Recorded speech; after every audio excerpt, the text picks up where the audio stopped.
Welcome to Indiana Sports Beat Radio, brought to you by the Hard Truth Distilling Company in Brown County, Indiana. So for the thousands in attendance and the millions watching around the world, it's time! Three on the way. Oh! It went in! It went in! And Indiana wins the ball game! Know your role and shut your mouth, you jabroni! Float game for the win! Ayler's gone. Goodbye. Touchdown, Indy. Woo! IU America. They got a football team now. It's pretty simple. I win. Google me. You know that I'm the cream of the crop. Now, from the Hard Truth Studios, here's Jim Coyle. Hello, sports fans. Welcome aboard to another edition of Indiana Sports Beat Radio on this Monday, coming to you from the Hard Truth Distilling Company studios. And I hope you had a great weekend. Got a phone going off there. Oh, my goodness. Greg Rakestraw right off the bat with us. And I hope you had a great weekend. How was your weekend, sir? Weekend was full of basketball. I had, a game. I didn't have a game Friday night. I did the girls' wrestling state finals. And I had 3 games on Saturday and 1 yesterday afternoon. So just a standard weekend for me. Busy. The NFL also, the Colts obviously done for the year, but the NFL continues down to 4 teams now. Ravens go down in a classic battle with Buffalo. Josh Allen, and Lamar Jackson battling it, but Josh Allen coming out ahead, looking for a rematch now with KC. You know, so much of me watching the playoffs is through the prism of my own experience and covering the Colts now for 25 years. And there's a couple of examples that I see of previous Colts scenarios in what played out in both conferences over the course of the last couple of days. So, you know, the Lions losing to the Washington Commanders reminded me a great deal of the Colts in 2005, where they were clearly one of the best, if not the best team in the National Football League, but it doesn't mean much if you don't back it up in January. Detroit had more extenuating circumstances than the Colts did as a team. That 2005 Colts team loss, of course, marred by Tony Dungy's son taking his life at the end of the 2005 season. And I'm not sure if the team kind of recovered from that emotionally, at the end of the year. But in watching the Buffalo Bills, I am so reminded of the struggle the Colts had to get past the Patriots. And at some point in time, the dam finally broke. And you kind of wonder, knowing that the Bills already on a win against the Chiefs. Now, it was in Buffalo. They're going to be playing in Kansas City. But obviously, both teams are acclimated to playing in cold weather. That will not be a culture shock for Buffalo. They've been to Kansas City in the playoffs before. You kind of wonder if that breakthrough moment's going to happen for the Bills. Now, as much as I like the Buffalo Bills and love their story and think highly of Josh Allen, the Baltimore Ravens lost that game yesterday more so than the Buffalo Bills wanted. And again, I'll go back to Tony Dungy. That was one of his favorite quotes. Postseason games are often lost more than they are won. The Ravens with turnovers, one of the better tight ends in the league with a fumble and an inexplicable drop on that 2-point conversion. You know, may the Bills have had time to come down and make a play in that scenario. Yeah, maybe they could have. You just don't know. Bills got a bit of a gift yesterday. Let's see if they can take advantage of it next Sunday. Hey, I'm sure you may not have noticed, but TikTok was gone and it's back. I knew that was the case, but I'm showing my age. I've never been a TikToker, but my daughter's very happy about that. It is not on my phone. Yes, I do not. That's one app that I have said, nah, thanks, but no thanks to. But yeah, I know it's a big part of society though, but kind of funny. But it hasn't made its way over into sports that much, I guess. But it's into every bit of life. So there's that. How's the high school weekend? I know that the high school games are getting to be a lot of good battles out there. Correct. So I had the Marion County Championship game on Saturday night. North Central winning that one. The story really, I think, was Lawrence North getting upset by Ben Davis on Friday night. The Marion County tournament is a mother of all tournaments. 16 teams. You have to win 4 games in 5 days. North Central came from the weaker half of the bracket, but to North Central's credit, after giving up a 15-point halftime lead and being down 7 in the fourth quarter, they scored the last 11 points of the game to win it. North Central entered the county tournament at 5-5. They bring back their top 6 players from last year's 15-win team. Again, I still think Lawrence North has got to be the favorite in their sectional. That is a sectional that has contained Cathedral and Attucks, both of whom are now relocated in 3A.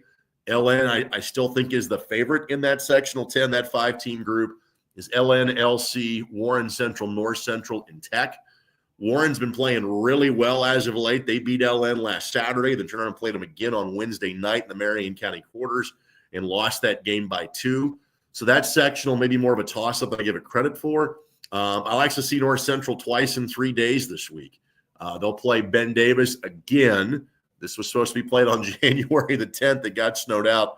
They're making the game up on Wednesday. Then they will play at Lawrence North on Friday night.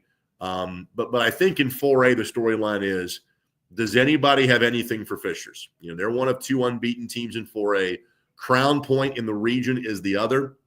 I think Crown Point may be a contender for a state championship next year. Crown Point likely would see Fishers at some point in time in the semi-state round of the tournament.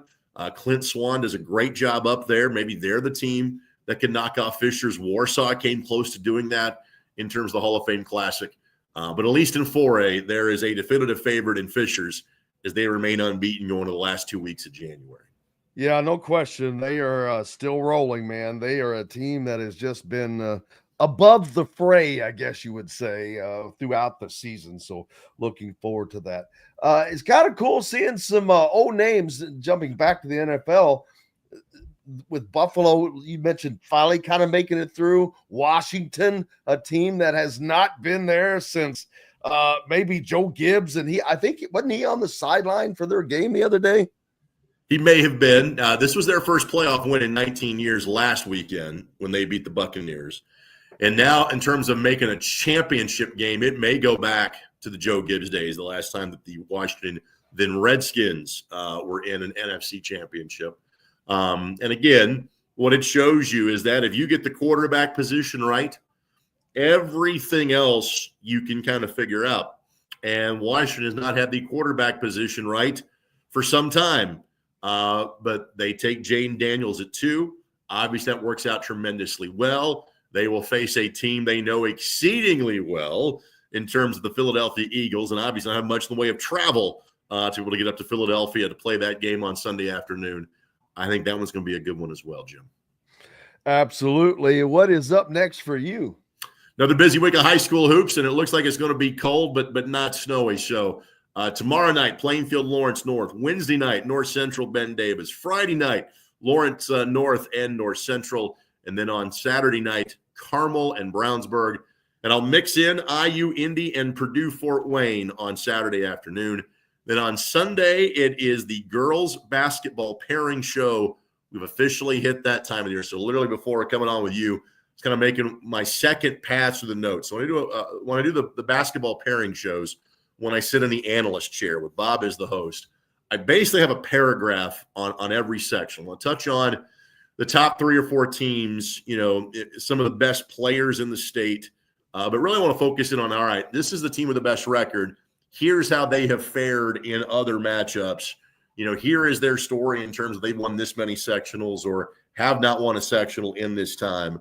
I'll make about 2 more passes on those notes before Sunday. But the girls basketball pairing show comes up 5 o'clock on Sunday afternoon across the state of Indiana.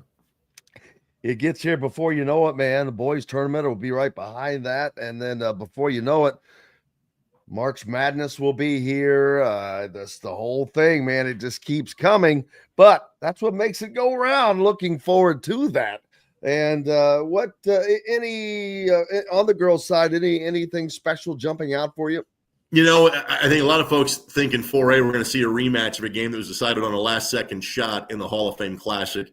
Number 1, Hamilton Southeastern, Maya Makaluski heading to play at Indiana University against Lawrence Central, the defending champs. HSE is the only team from the state of Indiana in the last 2 years to beat Lawrence Central. LC likely has 4 Division I players in their starting lineup, 2 of them that are seniors. And Jayla Lampley had to play at Mississippi State. Layla Abdur-Rakib is going to play at the University of New Mexico. I did the LC-LN girls game on Thursday, which ended up being a little more one-sided than expected, with LC getting the win. There were likely 6 or 7 D1 players that played in that game. That's how good the talent level is at the top. So from a 4A standpoint, there are a definitive couple of top teams. And even though their school districts more or less border each other, the dividing line in terms of the state bracket is the Hamilton-Marion County line. So HSE goes north, Lawrence Central goes south, and I would say there's a good chance those two see each other again on March 1st in the final girls basketball game in the state of Indiana for the season. Bill kept me updated Friday as the Jeffersonville Red Devils took care of my Highlanders. Trey Singleton made his, full return. I know he had been back. Right. And not so really. Right. He played in the second half on December 28th against Warsaw. I think he played against Lawrence. I know he played against Lawrence North in the following Saturday. At some point in time, for lack of a better term, the pitch count is going to be lifted. In other words, he may have been in the starting lineup against Floyd Central. But frankly, that group is so good and so well connected. I don't care what Jeff's record is during the regular season. As long as they have Trey healthy by the time they get to March 4th, which is when that sectional would start, Jeff's going to be just fine. And probably the only team in that southern quadrant, of regionals 13, 14, or sectionals 13, 14, 15, 16, New Albany, they're young, but obviously very talented. Evansville Wrights because of the Mitchell kid. They have a win against Carmel from a couple of weeks ago, 3 weeks ago, I guess, at this point in time now on December the 28th. That's the team in that part of the state in 4A that I think can hang with Jeffersonville. But I think that Jeff team, if Douglas, Cooper, and Singleton are all healthy and playing together, I think that's at least a semi-state team, and it could be more. Pretty talented and Very. well coached, and Yes, very well agreed. coached. Agreed. I love Sharon, the job that he does. Tremendous job. Well, brother, I cannot thank you enough as always. Oh, and did you see that tweet I sent out last week where your Lanesville Eagles, the tiny former 1A, now 2A Eagles, beat my 4A number 12 Floyd Central? Yeah, best win of the season for Lanesville so far. Yeah, I think. They, a couple of losses so far this year. One of those to Brownstown Central is a team they can see in their 2A path. And for both those teams, probably South Knox is the team that is most on their radar. Lanesville beat Eastern, which is another sectional opponent being in 2A this year, by 18 on Saturday. This coming Saturday is the restart of the Borden game for the conference championship. And for those who know the backstory, they played each other on December the 12th. Scoreboard read 30-29 at the conclusion of the game. Scorebook was 30-30. Officials were not flagged down in time, were not notified properly. They leave, Borden leaves. Then the schools realize this is going to go down as a tie unless we restart this game. Now, they have been in the same sectional for most of the last 25 years. They're not now because of Lanesville being in 2A. So Lanesville and Borden will get together Saturday at noon. They'll put 4 minutes on the clock. They will resume the game, same fouls, stats, whatever the case may be. It is $3 to get in. All of that money will go to the Champions Together program through the IHSAA and Special Olympics of Indiana. If you want to donate more, you are more than welcome to. If you want to see basketball but are somehow compressed for time, get to Lanesville at noon on Saturday. You get to watch 4 minutes, maybe more, between those two teams. That's funny. Greg Rakestraw, I cannot thank you enough, sir. We'll see you soon, buddy. Make sure you're giving Greg a follow and keeping up with ISC Sports Network. Be a subscriber. Keep all the basketball in front of you. We've got much more coming up here from the Hard Truth Distilling Company studios.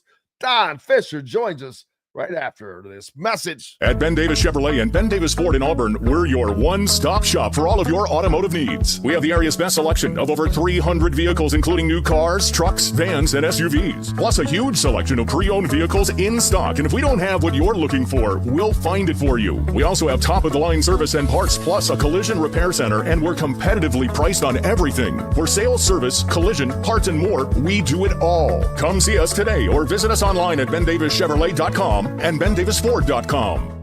Enjoy healthy, delicious meals at home without the hassle with the Fresh Fork. Chef-curated, ready-made meals delivered right to your doorstep. Proudly fueling IU athletes and now available to you with a menu that's always fresh and diverse, from hearty proteins to fresh salads. The Fresh Fork empowers you to make better food choices without compromising. Let the Fresh Fork help transform your lifestyle for a healthier way of living today at thefreshforkonline.com. Use promo code RADIO20 and get $20 off your first order. Country living is just a swing away. It can be hard to find the exact home that fits your family's needs, so there couldn't be a better time to build a new home with Property Shore Construction. Now building exclusively south of Bloomington within the Stonecrest Golf community. Choose from one of the gorgeous Stonecrest Signature Series house plans. We have several lots available with scenic views of the golf course. Contact Amy Rhoda with Revesco Real Estate for additional information. 812-583-0919 or go to mystonecrestliving.com. Ugly Grouper, located on beautiful Anna Maria in Florida, is the place to be, and not just because they have unforgettable meals, including locally sourced seafood. The Ugly Grouper has your favorite craft beers and cocktails, along with live music every day. The Ugly Grouper is family friendly, able to host private parties, and has the biggest grouper you've ever seen. The Ugly Grouper is the place to be on Anna Maria Island, Florida. Tell them Indiana Sports Beat sent you. Go to theuglygrouper.com for more information. Located on 325 acres in beautiful Brown County, Indiana, Hard Truth Distilling Company is the biggest and the best craft distillery around. While Hard Truth is already known for producing internationally awarded whiskeys and spirits like Hard Truth's Sour Mash Bourbons, Sweet Mash, and Hard Road Ryes, as well as their cinnamon vodka and the always popular Toasted Coconut Rum. Hard Truth Distillery offers so much more. With a full-service restaurant, ATV, and distillery tours, as well as live music, you can spend an entire day at Hard Truth Distillery while making your entire family or group happy. And that's the Hard Truth. Hard Truth products are available across Indiana, as well as many other states. So no matter where you shop, if they don't carry your favorite Hard Truth product, tell them you want the truth, the Hard Truth. Hard Truth Distilling Company encourages you to enjoy all of their products responsibly and to never drink and drive. Welcome back to the Hard Truth Distilling Company studios on this Monday, and that means we get to talk to the great Don Fischer. Don, how was your weekend? How were you able to stay warm? It was our blast. Well, it was warm until today. It was fine yesterday. It wasn't terrible. But yeah, it has gotten really cold in a hurry here, and no question, everybody is right now trying to just find a place that they can snuggle up to. Yeah, I am.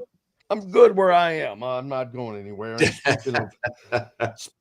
Speaking of warm, Indiana basketball warmed things up a bit over the weekend. They go on the road and get a much-needed win. Needed for in a lot of different ways, but they gut out and grind out a road win in the Big Ten, which in and of itself is a hard thing to do. Then you add in all the things that they were going through, and that adds to that. But so to get that win through all of the adversity, you got to give a shout out to them for that. Well, they did. They were able to gut one out on Saturday, and without question, it was an important win to get because the two previous ball games prior to that were awful performances by Indiana. And embarrassing is the word that Mike Woodson decided to use in regard to those two performances against Iowa and Illinois. Giving up 60 points to the Illini earlier in the week was absolutely disheartening for any Indiana basketball fan.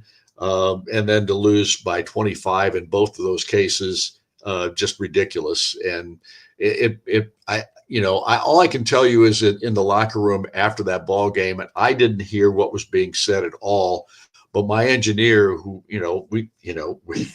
and I don't want to give away anything here, but I know that there was some screaming and yelling going on in the post game of that contest after the Illinois ball game. And you know what? It needed to be done, whatever took place, because those two performances against Iowa and Illinois were ridiculous. I say that in the sense that, they were only down 10 at halftime to the Hawkeyes, but it just looked like Indiana had no want to compete in the second half of that ball game, and it carried over to the contest against Illinois. And as everyone knows, student body section were chanting at the end of the first half of that ball game against Illinois. It was not pretty in any way, shape, or form. And at the same time, those guys, the guys that they were chanting, or the guy that they were chanting about, he can't go out there and play. If he could, it would have probably been a much different ball game just because he played so hard when he was a player. But here's the whole point. This Indiana basketball team hopefully has reached a crossroads here and will turn it the other way. And maybe the Ohio State game was the start of that. Absolutely. And the opportunities are still left. And now you can call them opportunities or challenges, because they're going to be both. They are opportunities without question, but this schedule is going to continue to get even harder than it is. I got a new puppy here that I'm dealing with. Oh my goodness. Yeah. Hank's going to make his debut, our new engineer. But yeah, I forget what I was saying, but they've got to go on the road yet again at Northwestern and play a team that has played back-to-back overtime games. So they're kind of not struggling, but kind of stung. They took Michigan to overtime in a great game. And now Indiana has to go up there. And so they're looking to get off of that losing side as well. So it's going to be a battle no matter what as they continue to go forward. Well, there's no doubt. And Northwestern's a basketball team that has had Indiana's number for the last several years now. They have won 4 in a row over IU, and 6 of the last 8 matchups, they have beaten Indiana. Chris Collins does a terrific job with his ball club. We know they're not the most talented team in the world. They are certainly one of those, however, that plays as hard as anybody in this league on a game-in, game-out basis. And honestly, I think this is here we go. This is a crossroads, so to speak, for this Indiana ball club. You come up with a big win on Saturday. You beat Ohio State. You had them down 10 with a little over 5 minutes to go, outscored 13-3 to send it into overtime in that last 5+ minutes.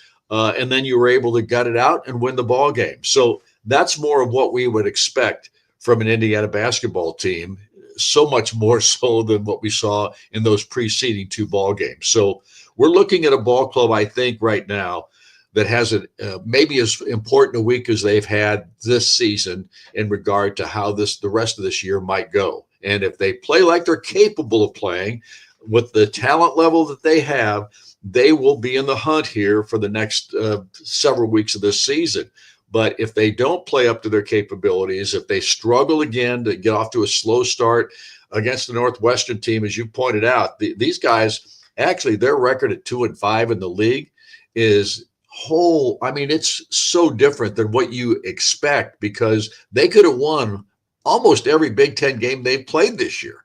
And they lost 2 or 3 of the games, 2 or 3 of their losses in the loss column right now are games that they could have won at the very end and just couldn't quite get it done. So this is going to be a challenge for Indiana. And then, of course, I think Maryland's got one of the more talented teams, even though they're struggling a little bit. They're 4-4 at this point, but they ended up winning a ball game that they needed to win too yesterday. So right now, I'm just telling you, I think this is a really huge week for this IU ball club. Without question, and someone they have to get back into the swing of things is Mackenzie Mbako.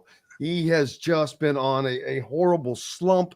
I added his numbers up the other day, and prior to the win at Penn State, he had 20 points, like 7 of 15 shooting. Right. He was 4 of 8 from behind the 3-point line. But ever since then, he's shot, I think, 15%, but he has not hit a 3-point shot in 4 games. I think he's 0 for 15. That is correct. 4 of 29 from the field in those 4 ball games and 0 of 15 from the 3-point line. So McKenzie has really been struggling of late. Obviously, his minutes have gone down because he's not been producing.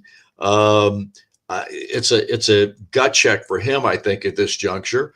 Luke Goody came up with his best ball game of the season against Ohio State. Obviously, his career best in scoring 23 points in that contest.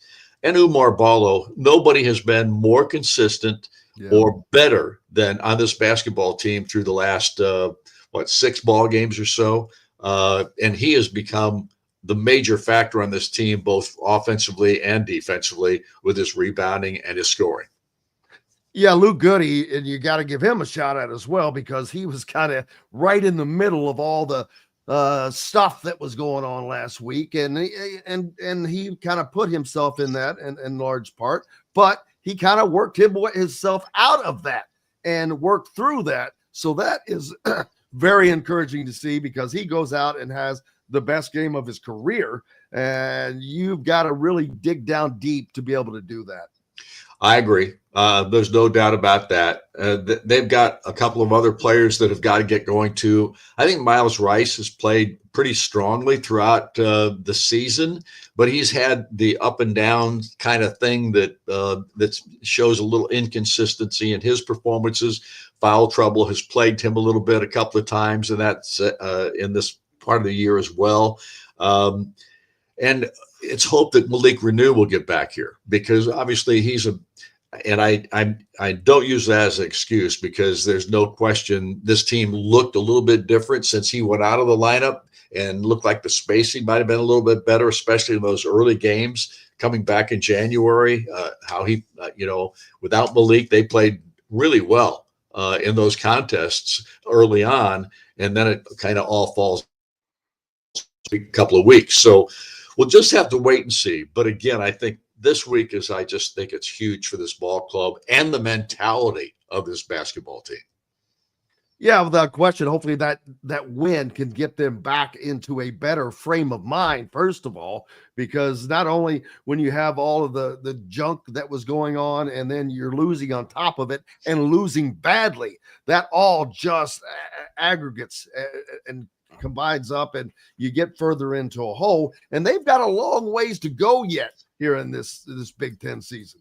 Well, they're tied for 5th place right now. I mean, they're right there. If they come away with 2 wins this week, because I think they'll be tough wins to get, not because the 2 teams they're playing are the best in the league, but because those 2 teams are playing hard and they play well together. And that's the one thing I think that this Indiana basketball team still needs to improve on, because there still seem, and I know this, and I heard Dusty May yesterday after their ball game, after their win over Northwestern, talking about the fact that they're still learning one another and those kinds of things. So that's the common thing that everybody's going through at this point. The Big Ten, almost every team you go into has a lineup that has so many different pieces in there that they normally have. And in Dusty's case, you've got a first-year coach that brought in a whole bunch of new faces. And sure, it takes time to build that repertoire and the ability to play together and know each other and those kinds of things through a season. And Dusty was still lamenting that yesterday. Northwestern's not that kind of team. They've got a ball club that's been together. Ty Berry, Matthew Nicholson, Nick Martinelli, Brooks Barnheiser, all those guys have been on that roster for a couple of years or more. And they are going to, even though they're struggling right now to get wins, just 2-5 in conference play, they're playing everybody right down to the wire and finding ways to win some of those ball games. They did beat Maryland in overtime. Leading up to that Michigan loss yesterday in overtime. And they've played 4 overtime games this year, won 3 of them. So you get down to gut check time, and they're going to find a way to get it done. And that's what Indiana's got to learn to do as well. Absolutely, because this Big Ten is tough. If you don't believe that, Michigan played back-to-back overtime games, like I said, but they were against Minnesota and Northwestern, not Michigan State. It doesn't matter. They got beat by Minnesota. Yes, and it's tough whomever you play, wherever you play. So it's going to keep going. Don, what is up next for you? We got another road game coming up ahead for Indiana, as we've talked about. They've got to go to a place where it's normally not been that bad for Indiana. They get a lot of IU fans in there in Chicago. Well, the problem with that is Indiana's lost 4 in a row to Northwestern and 6 of the last 8, just so you know. Of course so. What's the dog's name? What's the dog's That name? is Hank. Hank? Yep. How old a dog is that? Hank is just 8 months old. Oh, so when did you get him? I just got him yesterday as a rescue. Ah, well, obviously, and he was whimpering for you there for a couple of minutes. That way, you had to go pick him up. Yeah. You're just a big floppy. I won't say the other word. Yeah, big softy, big old softy. Say hi to Don. I don't think he can talk. If he can talk, man, we got something. I'm telling you, buddy, we got a whole different new show coming up then, boy. Whole different new post-game show coming. All right, dude. Don Fischer, I appreciate you. When's your next Monday night show? Next Monday, a week from today. Okay, good. That'll deal. be Mike Woodson will be on the air with us next Monday, I hope. Sounds yes. See ya. Don Fischer, the voice of the Hoosiers, joining us here on Indiana Sports Beat Radio on this Monday. We've got more coming up. Dustin Dopirak will join us as well. We'll talk more about Hank even. We've got to take a quick break. Back with more from the Hard Truth Distilling Company studios right after this. At Ben Davis Chevrolet and Ben Davis Ford in Auburn, we're your one-stop shop for all of your automotive needs. We have the area's best selection of over 300 vehicles, including new cars, trucks, vans, and SUVs. Plus a huge selection of pre-owned vehicles in stock. And if we don't have what you're looking for, we'll find it for you. We also have top-of-the-line service and parts, plus a collision repair center, and we're competitively priced on everything. For sales, service, collision, parts, and more, we do it all. Come see us today or visit us online at bendavischevrolet.com and bendavisford.com. Enjoy healthy, delicious meals at home without the hassle with the Fresh Fork. Chef-curated, ready-made meals delivered right to your doorstep. Proudly fueling IU athletes and now available to you with a menu that's always fresh and diverse, from hearty proteins to fresh salads. The Fresh Fork empowers you to make better food choices without compromising. Let the Fresh Fork help transform your lifestyle for a healthier way of living today at thefreshforkonline.com. Use promo code RADIO20 and get $20 off of your first order. Country living is just a swing away. It can be hard to find the exact home that fits your family's needs, so there couldn't be a better time to build a new home with Property Shore Construction. Now building exclusively south of Bloomington within the Stonecrest Golf community. Choose from one of the gorgeous Stonecrest Signature Series house plans. We have several lots available with scenic views of the golf course. Contact Amy Rhoda with Revestco Real Estate for additional information. 812-583-0919 or go to mystonecrestliving.com. Ugly Grouper, located on beautiful Anna Maria in Florida, is the place to be, and not just because they have unforgettable meals, including locally sourced seafood. The Ugly Grouper has your favorite craft beers and cocktails, along with live music every day. The Ugly Grouper is family-friendly, able to host private parties, and has the biggest grouper you've ever seen. The Ugly Grouper is the place to be on Anna Maria Island, Florida. Tell them Indiana Sports Beat sent you. Go to theuglygrouper.com for more information. Located on 325 acres in beautiful Brown County, Indiana, Hard Truth Distilling Company is the biggest and the best craft distillery around. While Hard Truth is already known for producing internationally awarded whiskeys and spirits like Hard Truth's sour mash bourbons, sweet mash, and hard road ryes, as well as their cinnamon vodka and the always popular toasted coconut rum. Hard Truth Distillery offers so much more. With a full-service restaurant, ATV, and distillery tours, as well as live music, you can spend an entire day at Hard Truth Distillery while making your entire family or group happy. And that's the Hard Truth. Hard Truth products are available across Indiana, as well as many other states. So no matter where you shop, if they don't carry your favorite Hard Truth product, tell them you want the truth, the Hard Truth. Hard Truth Distilling Company encourages you to enjoy all of their products responsibly and to never drink and drive. Welcome back to the Hard Truth Distilling Company studios on this. It is an Arctic Monday without question. Temperatures are, they've taken a deep dive. 1 degree. 1 degree. When I was going out for a quick walk this morning. Man, that's just too cold. There's no point in that. That's not necessary. Nobody needs that in their life. No one needs 1 degree. Some games last night in the Big Ten as things continue to roll on. We mentioned that Michigan Northwestern overtime game. Michigan escapes 80-76 after having lost to Minnesota in overtime. The game before. Nebraska, they lose again to Maryland. Maryland gets the win there, 69-66. Michigan State remains undefeated and a great game yesterday. They beat Illinois 80-78.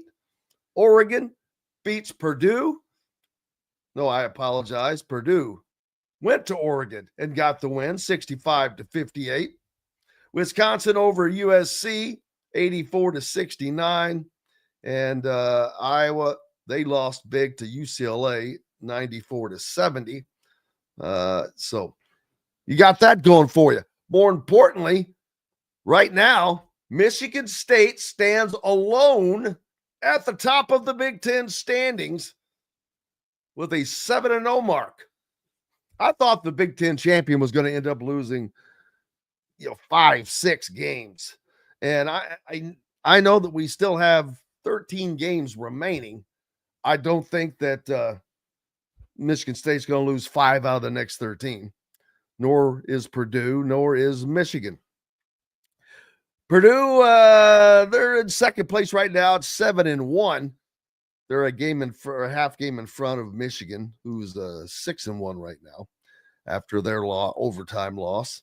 But Wisconsin has crept up to the top up there.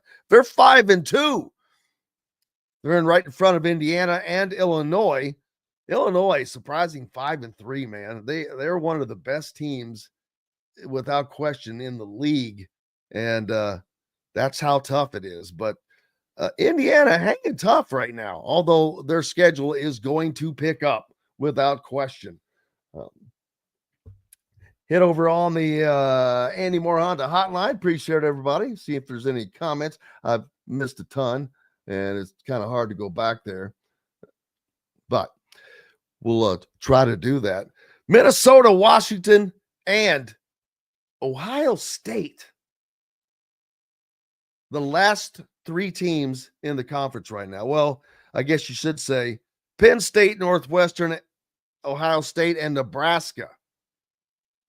All they're tied. They're 2-5.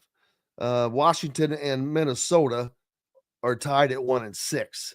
So somebody between Ohio State, Northwestern, Penn State, and Nebraska is fighting to stay out of the Big Ten cellar so they can play in the tournament. I'll be honest with you. Penn State being one of those teams is surprising. Ohio State being one of those teams is surprising. It's tough going. It ain't easy being easy.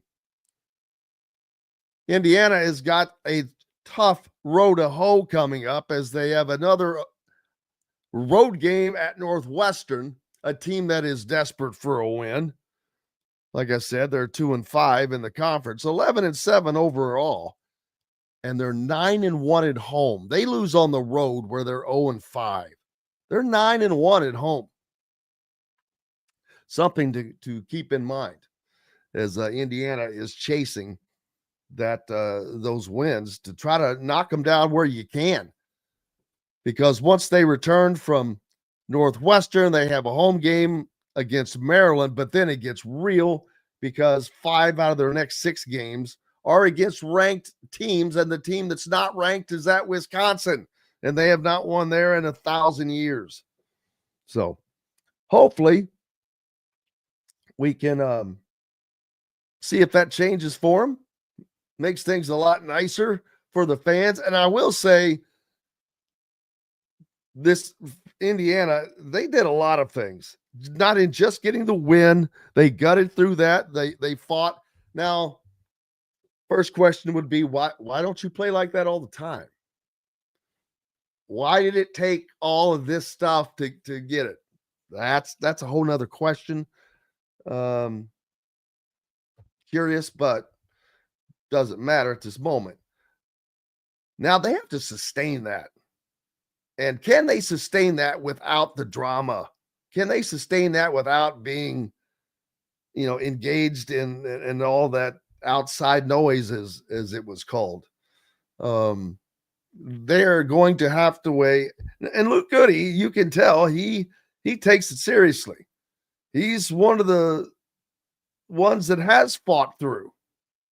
He could have sulked and disappeared through all that went through last week. It was pretty public, but he didn't. But I've got to tell you, and players go through slumps. Don't get me wrong. So it's not like talking about Mackenzie Mbako is personal. It's not. But he has to fight through, and that's the one thing that it doesn't appear that he does, is to fight through it. But he's not getting a great opportunity to do so with his minutes being slashed. But at the same time, it's hard to put somebody out there that's not performing to the level you need them to perform at. I think Indiana has to pay attention to their shot selection, especially people like Kanan Carlisle, he's not a good shooter. Or he's not having a good shooting year. Let me say that. So why there are certain shots and I'm like, why are you taking that shot? Why?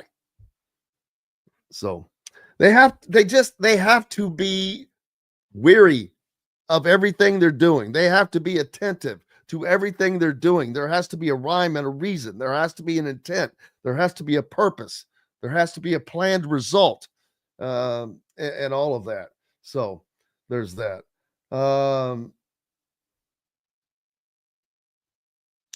We'll see how they can get through it. They've got a lot to battle through, without question. Did you see on Friday, the Indy Star reported that IU Athletics had laid off 25 people ahead of the revenue sharing deal that's coming up. Now, 12 were open positions that are just not being refilled.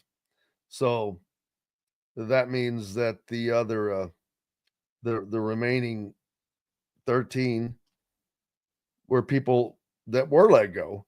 One of those was the Deputy Director Athletics Senior Women's Administrator, Maddie White, who had been with the school for 19 years. Something. Montverde continued to roll, and Trent Sisley playing very well. Very well. I saw someone mention in a comment earlier that they think he could play high school now. Well, that's exactly what going to play at Montverde does and is doing. He's playing against that kind of talent every day. He's playing against AJ DiZapanta. As a matter of fact, he's the number one recruit in the country at Utah Prep, who is now coached by Keith Smart. And they beat them over the weekend, 16 for Trent Sisley in that game, tied with another of his teammates for team high. But yes, Trent Sisley is going to be a player when he arrives at Indiana. And this is the absolute best thing he could have done. It is truly making him a better and better player. And did I also mention that, all right, they've got the $20 million revenue share that's coming up as schools are trying to get ahead of this.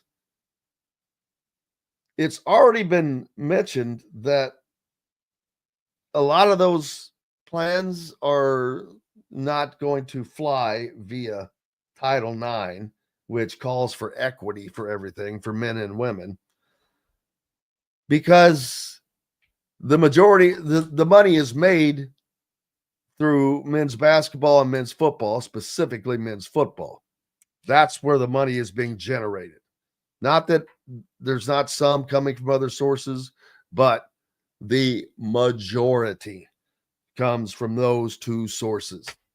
Therefore, you're going to want to put that same amount back into those sources to keep that coming. But Title IX says, oh, no, you can't do that. You've got to split it equally. I'm sorry. That's just stupid. It's ridiculous. It makes no sense. It makes no sense. This has nothing to do with male-female stuff. It has to do with reality. It has to do with business. It has to do with common sense. And it has to do with real life. If you're at a company and you work in this department that generates what it generates, and you work in Department B that generates what it generates.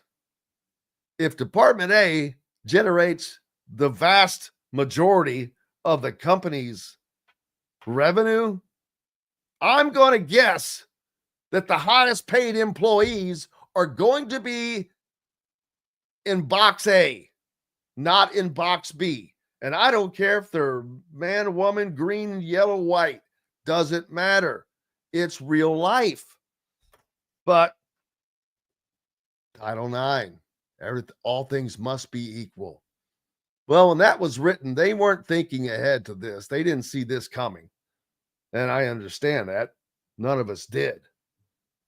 So they're going to have to find a way to get around that, because it is a reality that it's coming.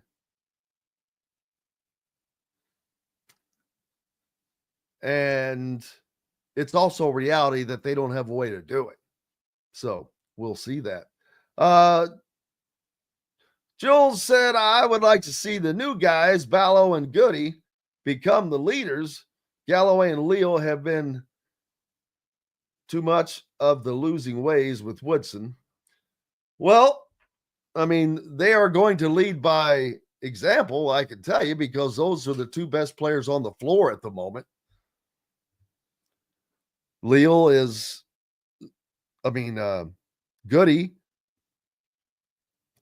When Evan Miyakawa was on, he noted that Indiana only has 2 3-point shooters graded B+ or B- or better, and that was Mbako and Goody. And of course, you know, Mbako's numbers here of late. He has struggled, going 0 for 15 in his last 4 games behind the 3-point line, and 4 for 29 overall from the field over 4 games. That's, I think, 15% when I ran the numbers. The other one's easy. It's 0%. He's got to fight through this, man. Indiana cannot win without one of its best players. Malik Baranu is probably going to be back soon. Would not be surprised at all to see him back at Northwestern. When is that, Wednesday? I think because Mike Woodson mentioned he thought that he could be back in their last game at Ohio State. Did not play. So now you've got 5 more days. I'd be surprised unless he re-aggravates something that he doesn't play. So you'll have that. Now, what does that do? How does that change? I don't know. I don't know what it does for Indiana, because when you watch a team like Michigan, they've got 2 bigs, but they've got 2 7-footers, number one. Number two, both, not one, but both of those 7-footers will step out and shoot the 3. Vladdy Golden is not the one that does it as much, but I saw him put some up last night, and although one of those I was like, why are you taking that shot now? That's not a smart shot. But I'm sure that he has the green light. Fred thinks that Indiana's team there's a non-basketball issue with the team. Yeah, well, sometimes it's just rumors. I think that there are basketball issues with this team. There's no question about that. And Indiana has shown that. But they fought through that on this game. But Ohio State, as I just reminded you, they're one of the teams that's fighting to stay out of the bottom three. They're 2-5 overall, or in the conference rather. They're 10-8 overall. Just 2 games over 500. That's not a tournament team. So while it's a nice win to get for Indiana, not a tournament team. Northwestern, they're not going to be a tournament team. They're 2-5 in the conference, 11-7 overall right now. Penn State, not a tournament team at this moment. They have really fallen off. Nebraska, looking to be not a tournament team right now. Rutgers, not a tournament team right now. USC, not a tournament team. My point,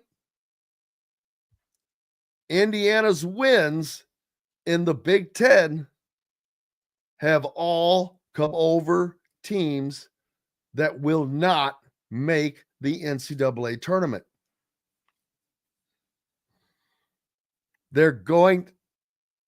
If they're going to do more than just survive this season, they're going to have to get some wins over quality teams. And they've yet to do that.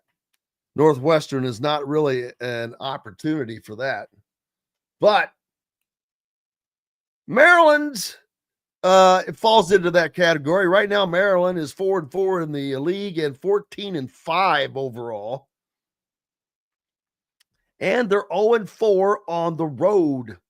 So that bodes well for Indiana when they get to town.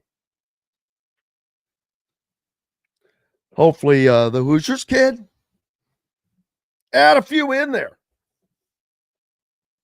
It's a lot more fun to cover winners. People are a little more happier. How has the attitude changed? I know that a lot of people think that the season's done and all of that. And I understand that because it's going to be very difficult to crawl out of this hole that they have put themselves, in. Does IU miss Malik? I'd have to say from a depth standpoint, they do, just because you're getting nothing from Mackenzie Mbako, and you run the Hatton in, which he's done okay, but Malik's better than okay. You'd have to say how could you not miss a guy like that? He was one of your leading scorers, so you have to miss him in some form or fashion.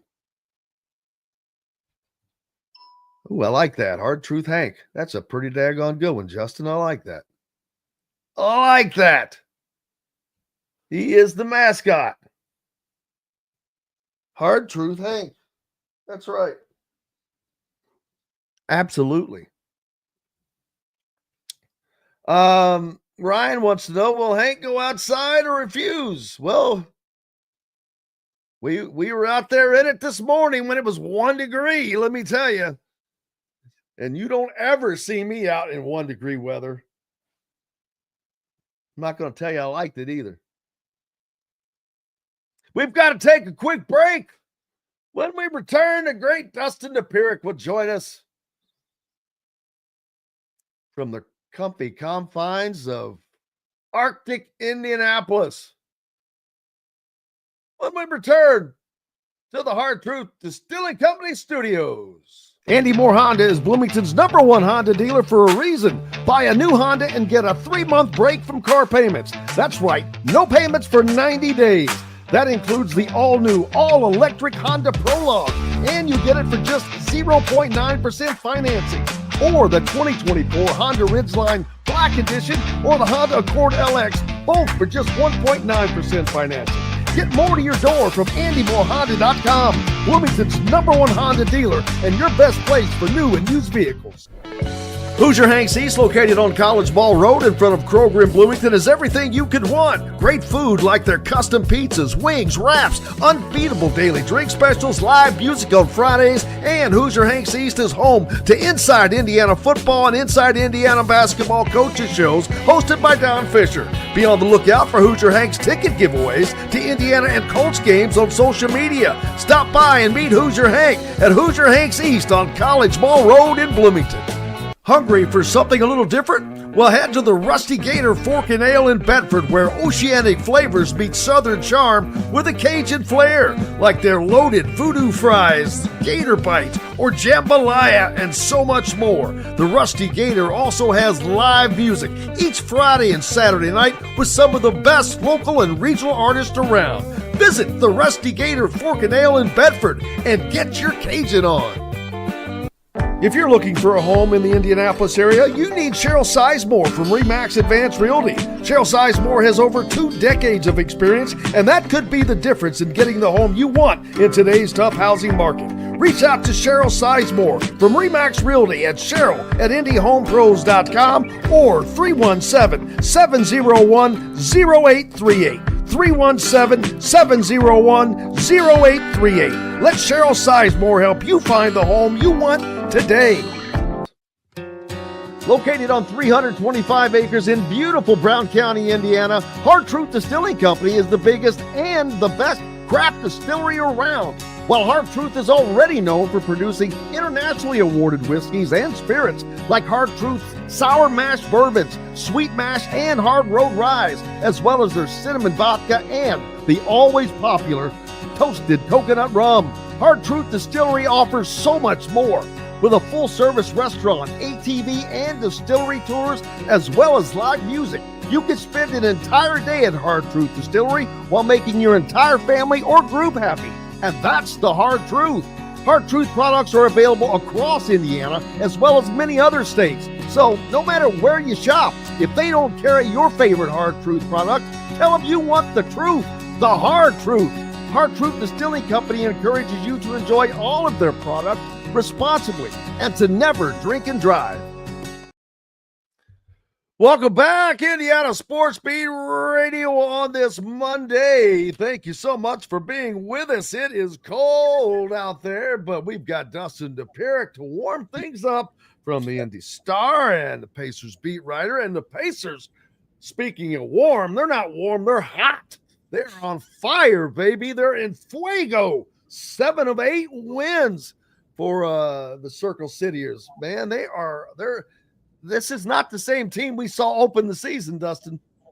No, they got right. I mean, they in a lot of ways they got right. Obviously, they've had the benefit of the schedule has turned their way really since January. They've got a lot of teams they could beat. Certainly, the Cavs game was still really impressive, but more or less, I mean, it's just having a complete team has gone a long way. I mean, Aaron Nesmith's back now, still on a minutes restriction. Only played the first half of the last 2 games against Detroit and against Philadelphia. But they've got, as complete a roster as they're going to have. Obviously, the 2 centers with their Achilles tendon tears. Achilles tendon tears aren't coming back anytime soon, but everybody else is there. Everybody else is available.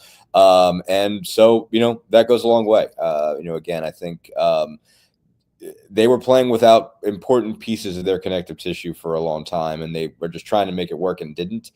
Still feel like there were more wins that they could have got with the group of guys that they had, but they were still shorthanded. They were still undermanned and still figuring it out. And now they're not. Now the guys that they have needed are back, and they are a different team. They function differently. They're a whole lot better defensively. They're a whole lot better offensively. They move the ball better. Just everything is more in place now. It was starting with Andrew Nemhard, but getting Neesmith back even on a short. In short spurts is making a difference. Ben Shepherd, all those guys allow them to kind of move the ball and defend the way that they want to, and that just changes a lot about the entire dynamic. So they got a lot better really fast. Important thing is they're not taking they are taking everybody seriously. I think one issue they had last year, was a lot of times they would lose games that they were supposed to win. That they would, a team would show up missing guys, and you would see their level come down dramatically, and they'd be able to get beat. And they don't play perfect basketball in those circumstances. They got Brooklyn and Golden State and Philly all like pretty significantly shorthanded in recent weeks. Had Golden State without Curry and Draymond and Wiggins and Kuminga. They had Brooklyn without like anybody. They had Philly the other night with no Paul George and no Joel Embiid. And a lot of times in those circumstances, they've been, lax. And basically you could see that they realize like, oh, all right, well, we're not playing the whole team here. We should be able to cruise to this. And sometimes you don't get your best, you don't get their best out of them. But they get good enough. There were definitely moments where, that obviously they're in Paris right now. So they had the expectation, they definitely had the look of the kids that are getting ready to go away for summer vacation. It's the last day of class and they're not all there. They had some moments like that on Saturday, but not too much to lose the game. I think that they're a more focused group. They're just more together, and it's come a long way in really a month, like basically a month and a half, I guess at this point. That they've just really become a different basketball team since everybody came back and they got their focus right. Well, and I guess some of these pieces are still jiving together, even though they came together last year. Sure. It takes a minute, but they seem to really be playing well as a team right now, better so than they have. I'm not going to say than last year because of the success they had, but you've added another new piece in Thomas Bryant, and I can't remember if there were any other changes as well. So anytime you add something new, something has to adjust, and it may be for the better or for the worse. It doesn't matter, but there's always an adjustment. Sure. Yeah, Brian's been a relatively easy guy to work in. You just desperately needed a backup center. They needed anybody to fill that role. And he fits it well because, he's a selfless guy. He can hit pick and pop threes. He can, he can shoot from outside, really rebounds hard, plays hard basketball. And at that position, there's not a lot more you can ask. Basically, then he is what you want out of a backup five man. You don't need him to be dominant. You don't need him to be a guy that gets you 25 a night. He's got to be able to step out and hit the occasional three, so you have to guard him out there. He's got to be able to rebound. He's got to be able to play defense. He's got to just play hard. And Bryant does all of those things. And it's been a relatively easy transition for him. They've been happy to have him. I think he keeps pointing out, he's like, I've never been accepted like this anytime I've been traded. And I think it's a group that's really good at bringing people in just as humans. They're really good at making teammates feel welcome in general. But when you lose two guys, at the same position to Achilles tendon tears in 10 days, there is a sense of desperation of, okay, we need somebody like you. We really, really, really need somebody like you. We missed you before we knew who you were, that kind of thing. That's sort of how happy they've been to have Thomas Bryant, because it's just been such a necessity to get somebody like that in there. And again, that's a tough blow. It is a tough blow to it.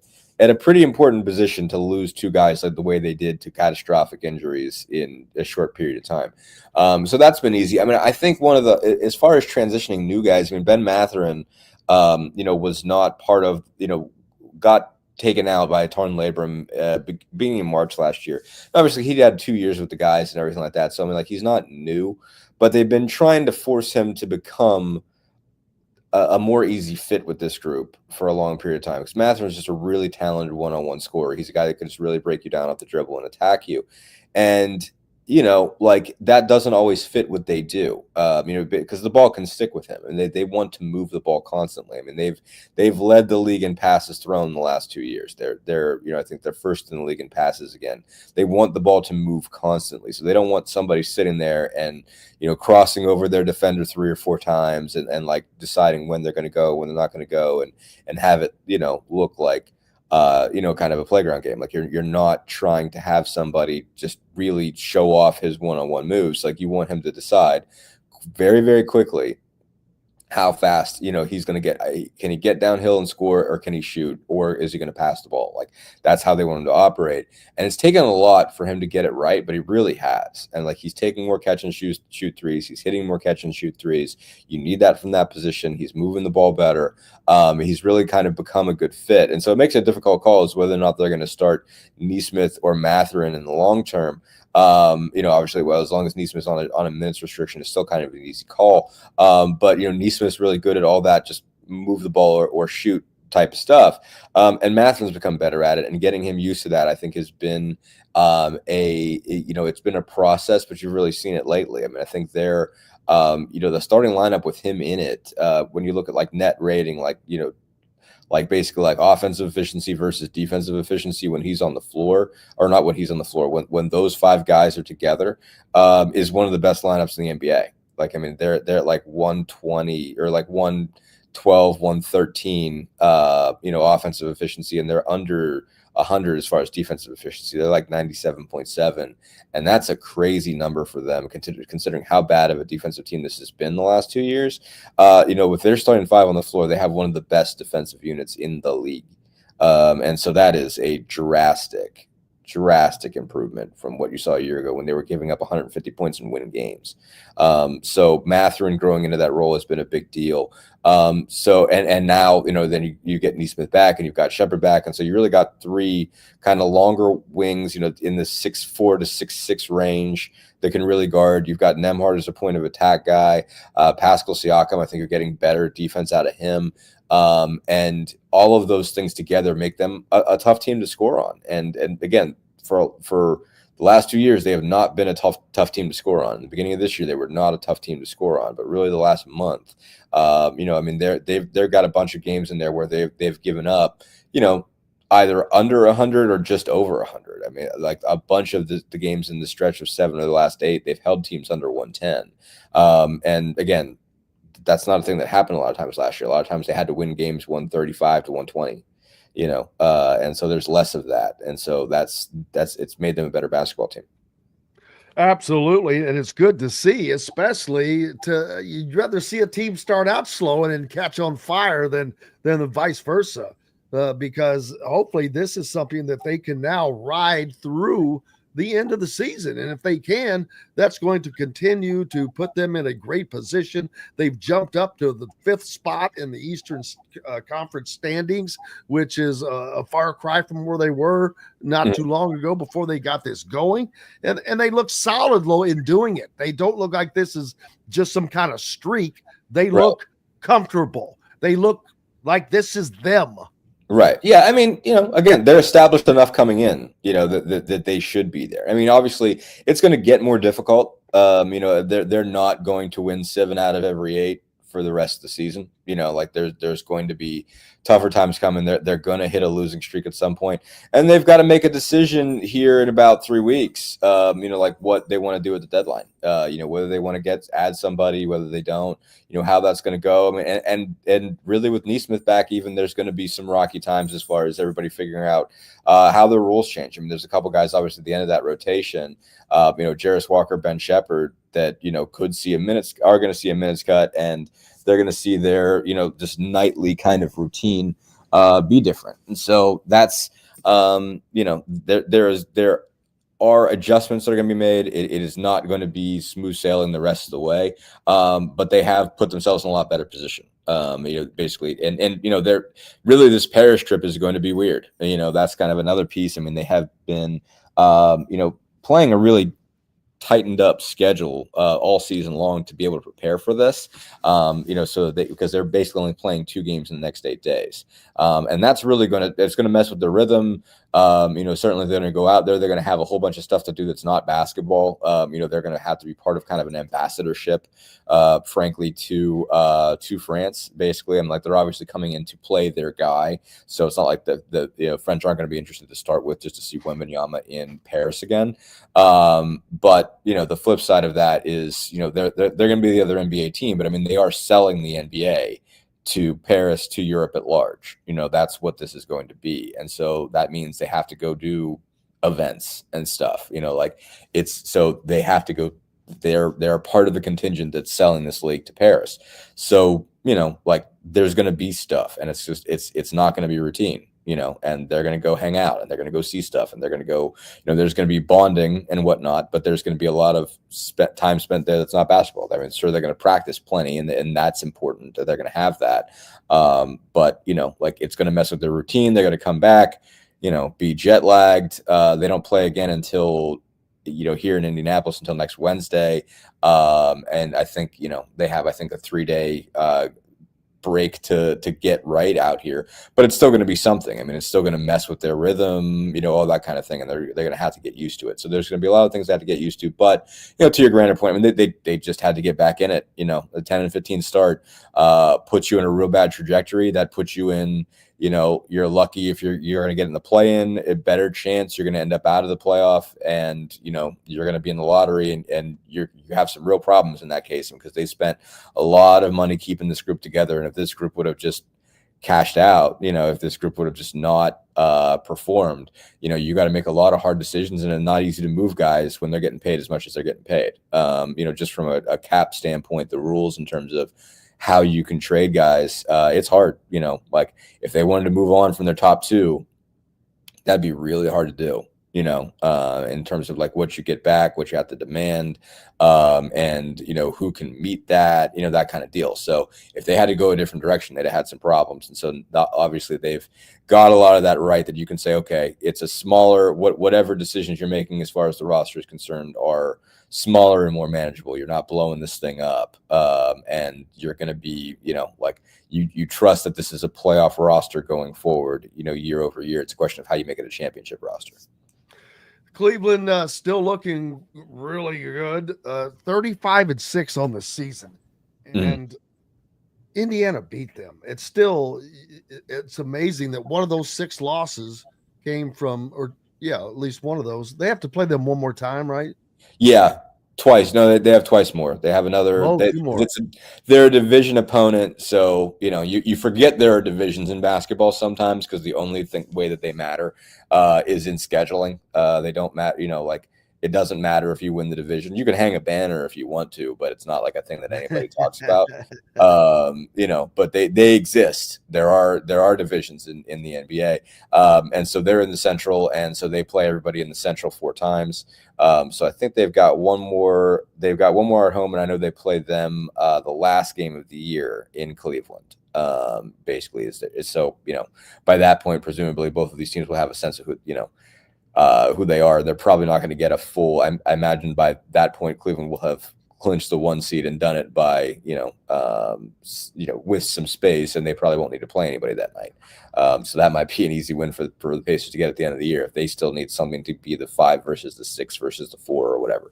But yeah, there is, I think, one more in there. But yeah, no, they have shown up for those really the last couple of years. When facing the best teams in the league, they have found a way to rise up and get one, especially against teams in the East. They haven't always been able to pull that up against the best Western Conference teams. But last year they won. Was it 3 out of? Did they split? No, they went 2 out of 5 with Boston. But not too many teams got 2 off of Boston last year. Obviously took 4 out of 5 from a Milwaukee team that everybody thought was going to win was going to be second in the East to that Boston team. And so, yeah, they've already won the series with Boston. They've already taken 2 out of 3 from them. And Boston's obviously, solidly in the 2 in number 2 seed. They're showing they're drifting a little, but Boston's still really good. So yeah, those. I mean, if you were going it on like strength of schedule, if this was NCAA tournament rules, the Pacers would have some nice looking, quad one wins. It doesn't matter, but they have some nice ones that stand out there. The trade deadline is February 6th, Fred. I think so. I got to double check on that, but I believe that's it. February 6th. I think it's at like 3:30 that day or something. Yeah, February 6th at 3 p.m. is the trade deadline. So, they have to get those done by the time, they start going to games that day. But the Pacers will be on the West Coast, so it'll be like noon where they are. They'll be in LA at that point. But yeah, so going to be an interesting. I mean, they've been linked to Cam Johnson, but I think a lot of people want Cam Johnson. Basically, he's a guy that really fits everywhere, just long-armed wing who can really shoot the ball. And hey, that everybody wants one of those. The Thunder want him too. The Grizzlies want him too. So I mean, I don't know if the Pacers will be able to match whatever package it's going to take because it's going to take players. So yeah, all right. Caleb Boggs wants to know, what does Dustin think about the Pistons talking so much the other night? So apparently, it's not that the Pistons talk so much. The Pistons issue is that the Pacers talk a lot, and the Pacers talk. Oh, yeah. And so you can see they're talking about it, the Pacers got called front runners a couple years ago. Or not a couple years in the playoffs last year. Bobby Portis said that these guys are front runners. They only talk when they win, and Halliburton's like, we talk all the time. Like, I don't know what you're talking about. I mean, they don't talk when they get hammered. Now, I don't know what you're supposed to do when you get hammered. When you get clobbered, I don't know, if you're supposed to still talk stuff and, that's the only honorable way. I don't know. But their view kind of is like, well, yeah, we talk when we win. Who cares? So I guess that's the debate of it. And the Pistons are like, hey, well, you guys didn't talk like this when we beat you. And they're like, well, no. But we've been talking all game. But it's also we've been talking all game. We didn't, they sort of make more of a point when they're winning and playing well that they will start talking at the beginning of a game and not stop. At the time, they weren't playing well when they got beat by the Pistons last time, and that was in November. And so it's all right. So I don't know. There was Cunningham, Siakam was talking, and then somebody else, Cunningham started talking to them and whatever. Now, here's what I'll say. Good for the Pistons, because it's better for the Pistons, better for the league that the Pistons are good. There are certain franchises that you just want to be good, that are just the Pistons aren't necessarily what you would call a marquee franchise in the Celtics Lakers kind of realm, but they're up there. Chicago, Detroit, you would put up there. The Knicks, the 76ers, I'm trying to think who else you'd put out there out west, but those teams, you're definitely those are teams that just should be good for the good of the league. I mean, just because they're big markets, they've got history, that kind of stuff. The Pistons are good again, and that's cool. For whatever, obviously if you're a Pacers fan, you want to beat them every night. But it's better.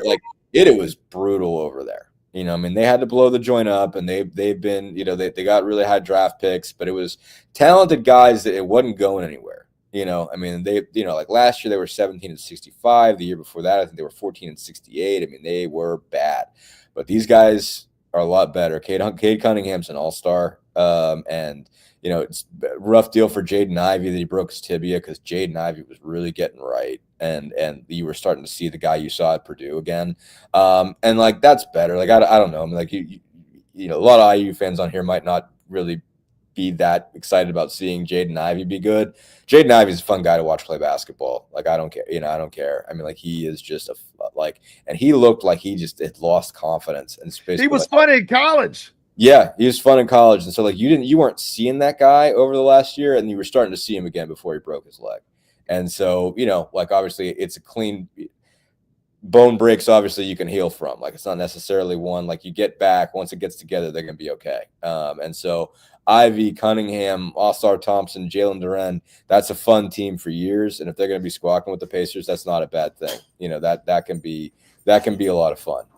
So it's not good that the Pistons, and not bad that the Pistons and Pacers are jawing and making noise with each other. That's good. That's good for the league. That's good for watching these. That's going to be fun. Absolutely. That's 2 young teams that are going to go at it for years. Nothing bad about that at all.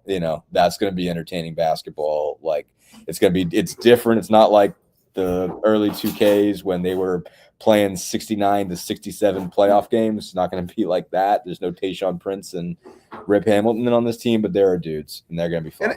And it's not going to go back to the days when Bird and Dr. J have each other by the throat. Right, yeah. Mm-hmm. But a little of that sure is fun. I'm not going to lie. You if you don't have some animosity, it doesn't have to be real, and I don't want it to necessarily be real. Let it, be on the floor, on the court, on the field, whatever. When you're between the lines, you hate the guy. You want to kill him.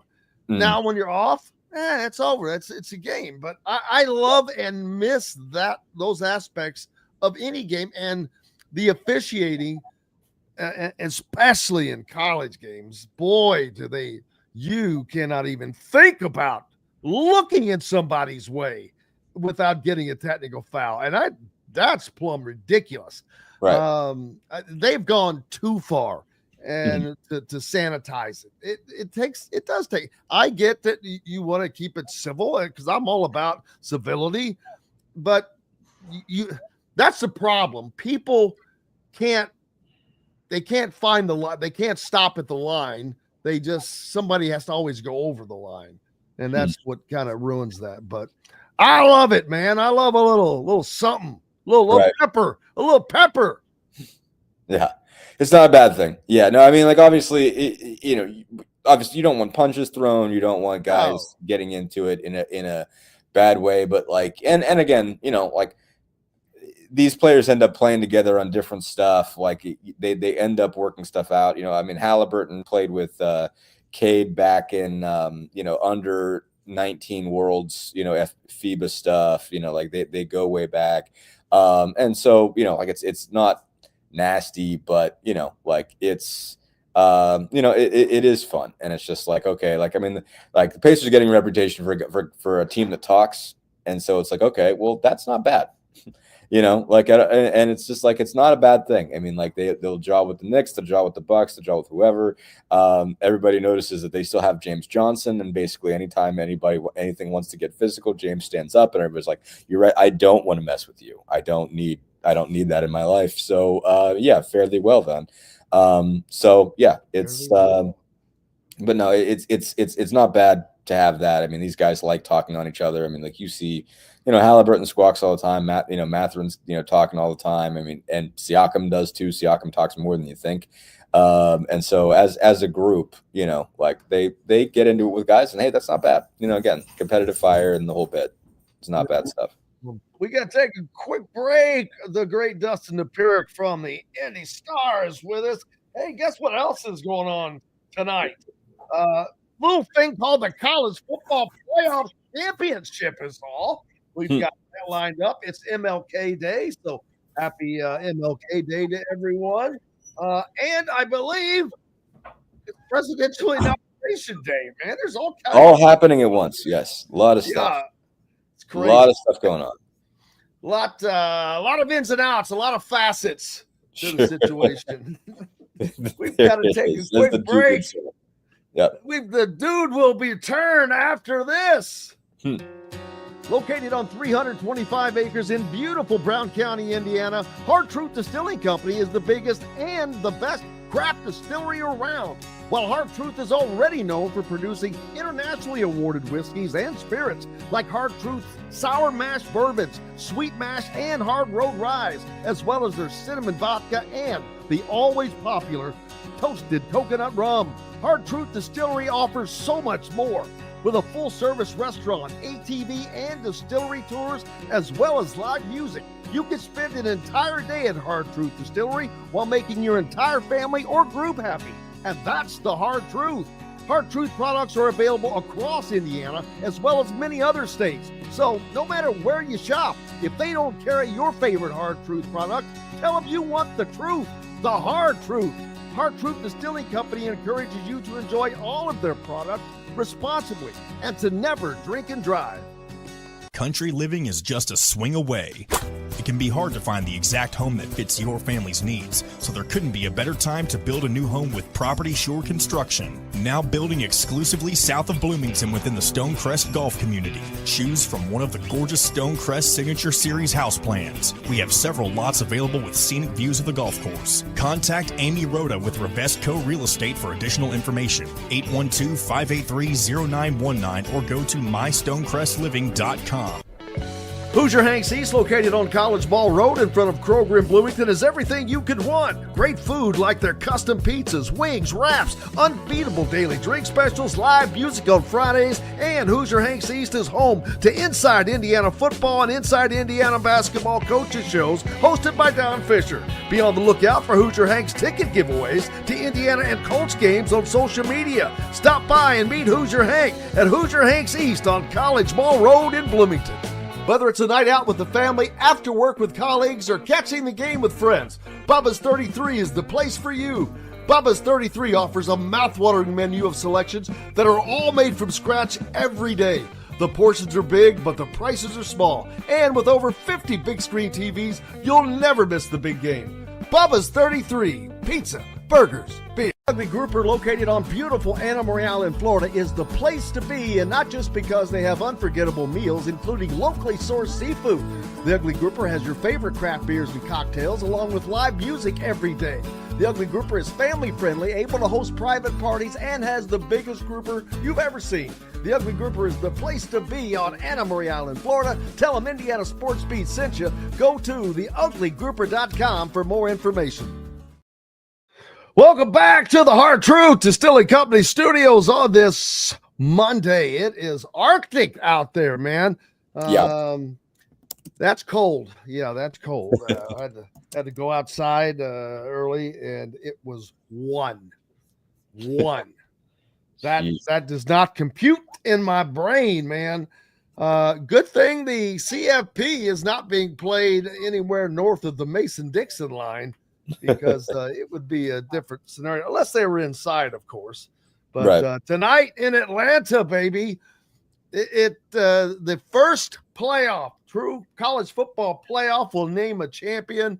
And the irony that it's an Ohio State, a Big Ten, a Notre Dame, old school, traditional powers is kind of fortuitous, I guess, especially for those of us that do not reside in SEC country.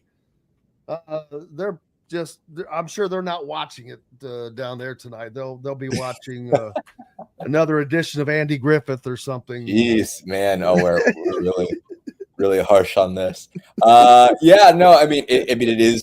is interesting that it's in Atlanta. That obviously it's being played down there in one of their, certainly like the capital of the South, if you will, or something like that. Yeah. That's the home of the SEC, right? Isn't that where they play the SEC title game and all that? It is where they play the SEC title game. And so the fact that it's going to be there is going to be particularly bothersome, I'm sure, to those who believe in not just SEC supremacy, but a belief in SEC supremacy that literally no other teams matter. I imagine they will not be pleased about that, that are not pleased about that to start with. And so yeah, exactly. The fact that you've got a Big Ten team and the and Notre Dame just being obviously the independent that it is, I'm sure is not sticking too well in everybody's craw. But obviously the SEC is going to get back. I mean, it's not going to be a situation they're going to be great next year and they're going to be annoying about it. They're already dominating basketball now. I mean, don't think they're not going to come back in football. The SEC is going to be fine. It's going to be fine. Like it'll be like an Alabama-Georgia final next year or something like that. It could absolutely happen. It is cool that obviously to get this started, to have this be that it's those two from big old traditional powers. Coming together for this, huge fan bases, huge, in Ohio State's case, huge alumni base, Notre Dame's case, just the, being an international, symbol of Catholicism, and whatnot, having a lot of fans, over the country and over the world, makes it feel like a really, really, really big game. And so like Ohio State Notre Dame is a big game no matter when it happens. Like if it happens in September, it's still a big game. So like it's gonna be a fun draw, and then, from a purely football perspective, a really interesting clash of talent. I think just basically in terms of where they're good at, what they're good at. Like it makes for a fun game to watch. It's fun because it's Ohio State and Notre Dame, but it would be fun if you just gave one team playing blue shirts and one team playing white shirts, and like just didn't give them a name. Like they would still be an interesting collection of guys to watch. Yeah, and changes coming also for the CFP at some point, but I don't think that they can happen next year because they're under the contract, which I never understand why they can't make changes if it's agreed to along the way. But whatever. Specifically, like the seating, that's probably the thing that most people want to see changed because it is ridiculous. It's not that conference champions shouldn't be guaranteed a spot, but not a top four or not the top 4 or 5 spot just because you won a conference champion. You looked at this year at Arizona State and Clemson. They definitely were not the top 4 or 5 teams, so they should be ranked where they should be ranked and not given anything. That's probably one of the biggest changes that will come, I would hope. We will see. I think Dustin, we lost him for a second. We'll get him back. But yeah, there he goes. He's back with us. Didn't take long. One of the things that I think is going to change is the seating. Everybody agrees to that. All the coaches, the athletics directors. Why they didn't see that beforehand, I don't know, but whatever, I guess.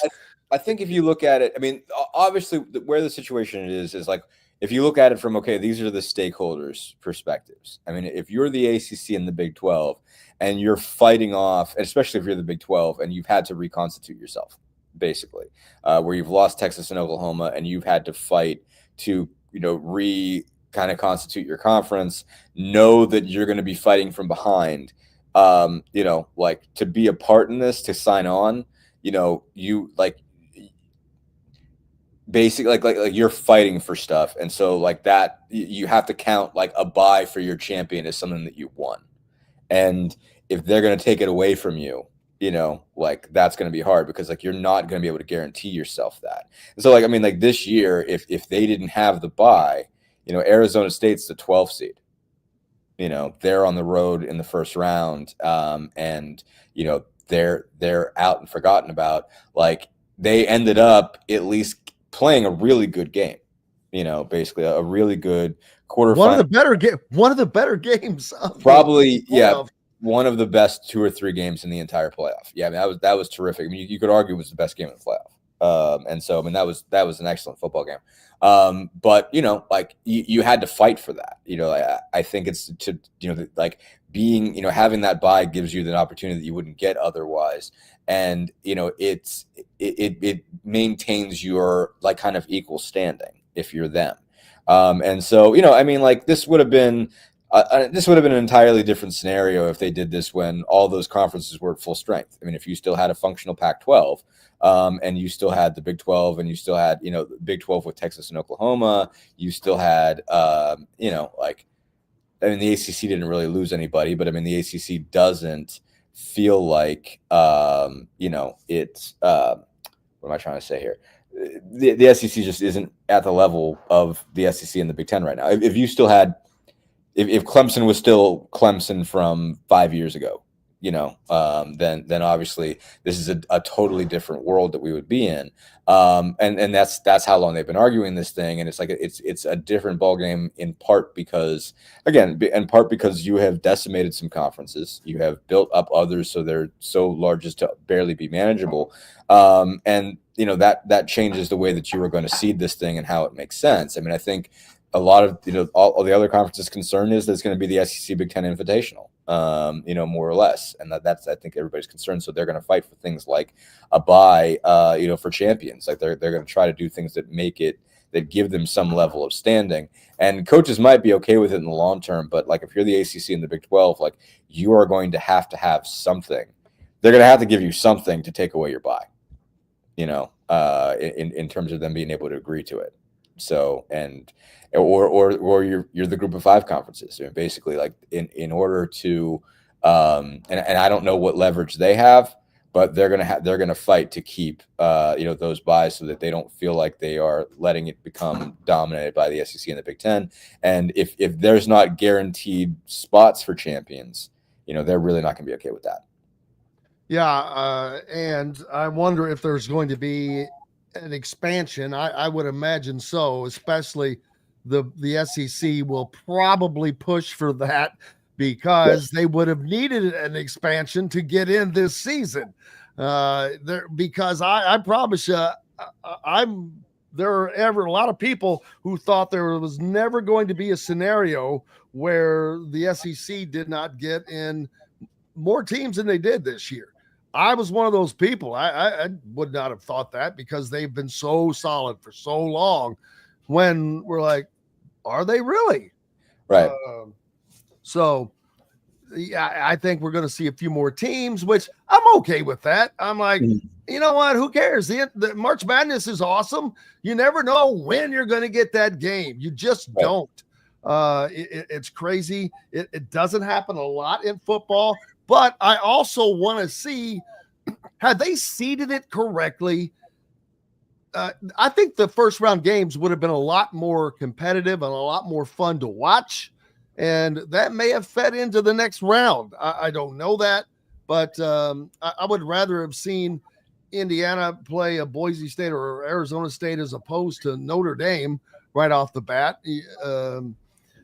Or whomever. But we'll see. Right. I just think it would build a little bit more instead of just having what we had.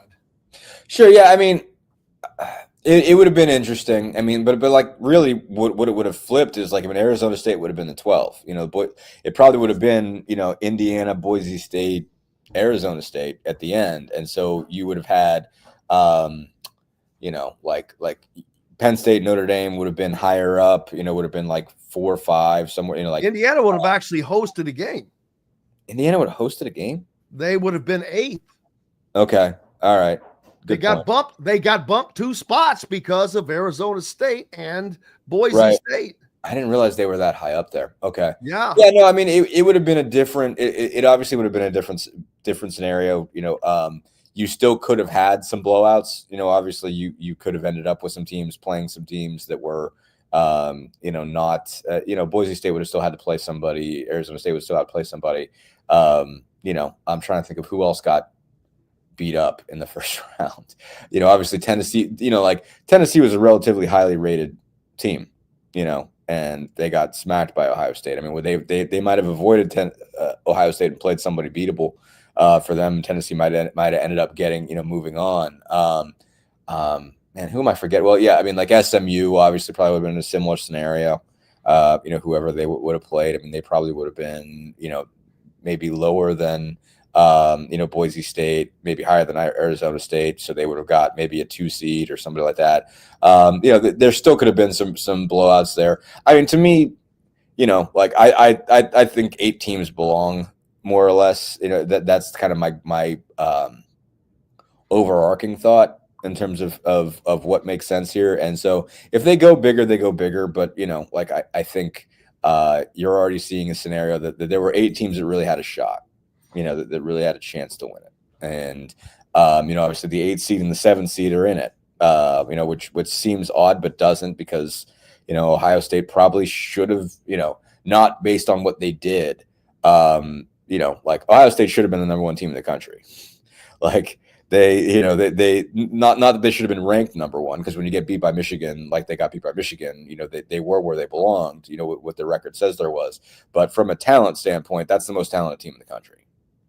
And did Ohio State tank on purpose? No.